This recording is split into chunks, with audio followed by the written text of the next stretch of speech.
Main stories in London now, and 5 children have been taken to hospital after a tree fell on them in a park in Essex. Emergency services were called to Chalkwell Park in Southend shortly before 3 o'clock this afternoon. 2 of the children are believed to have severe injuries. More than 2.4 tonnes of cocaine have been seized after a ship arrived into London Gateway Port. Border Force officers say the cocaine, which was found under shipping containers, is worth almost £100 million, and it's one of the biggest drug busts in years. A festival celebrating young creativity returned to West London today, despite the flooding of its venue. Just a week before the Fuse International Festival in Kingston, a pipe burst in the Creative Youth's building. The festival gives young people the chance to perform and gain confidence. Organisers said it's been a community effort to ensure the event goes ahead. The resilience of the local community and partner venues that we have in Kingston and the support that has rallied around us has made this process so easy. And if anything, it really shows that the local community and the support that is given can really still elevate our platform and the work of young artists.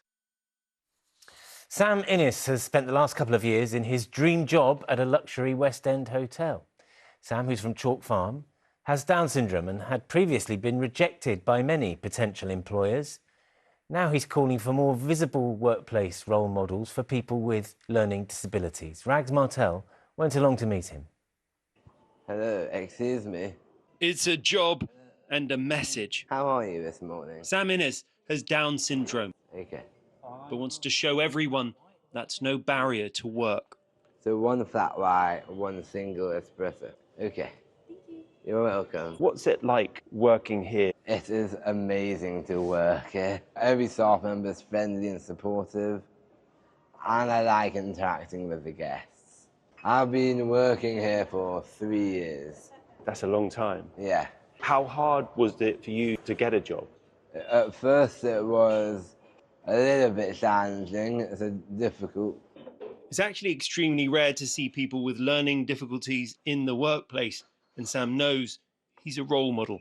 It feels amazing. I feel on top of the world that there's a lot of people with Down syndrome that may want to start working here and in other hotels as well. You're very welcome. Enjoy. 1.5 million people are said to have learning difficulties in the UK, but very few have jobs. Only 5% are employed. Next week, the Waldorf Hilton will host a tea staffed with people with learning disabilities. Sam has become a cult figure in his own way, but in the sense that he embraces everything that's great about hospitality, but he's also educating us. He's creating an environment where he's supporting my team to develop and improve and learn about what's important. How much of a role model is Sam? Oh, hugely, absolutely. Really shows to the younger generation that going to work can be an expectation. Our mission as a whole is to create conditions for people with Down syndrome to live a full and rewarding life, and work is absolutely part of that, and we want everybody to have that opportunity. How important is it to see people with Down syndrome working? It feels good, and also it will feel a lot better if there was more people with Down syndrome put in the same situations with work. For Sam, visibility at work is just setting the table for others to follow. Rags Martell, ITV News. A 4th man has been charged with murder after the death of a man in Hounslow. 22-year-old Dara Omar from Brentford was fatally stabbed in Hanworth Road last Sunday. 3 others, also from Hounslow, appeared in court on Thursday and were remanded into custody to appear at the Old Bailey on Monday. As an island nation, it's no surprise that sailing is both a pastime and a sport that Britain excels at. And this year is a significant anniversary for the Royal Thames Yacht Club, something that was recognised in the heart of the capital today. Chris Slegg reports.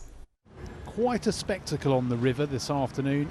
A 40-strong flotilla to mark a special day for a club with a unique place in sailing history.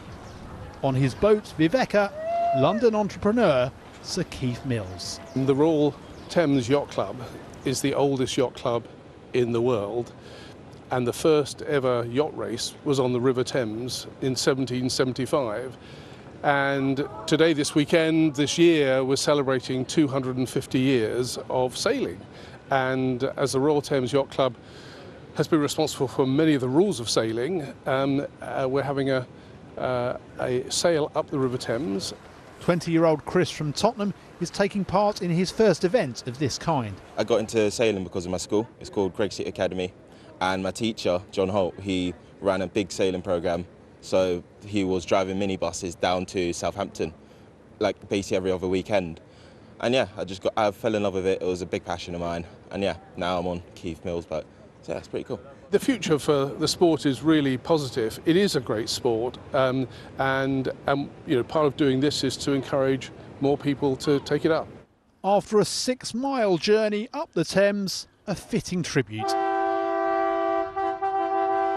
as Tower Bridge opened to celebrate 250 years of the Royal Thames Yacht Club. Chris Slegg, BBC London.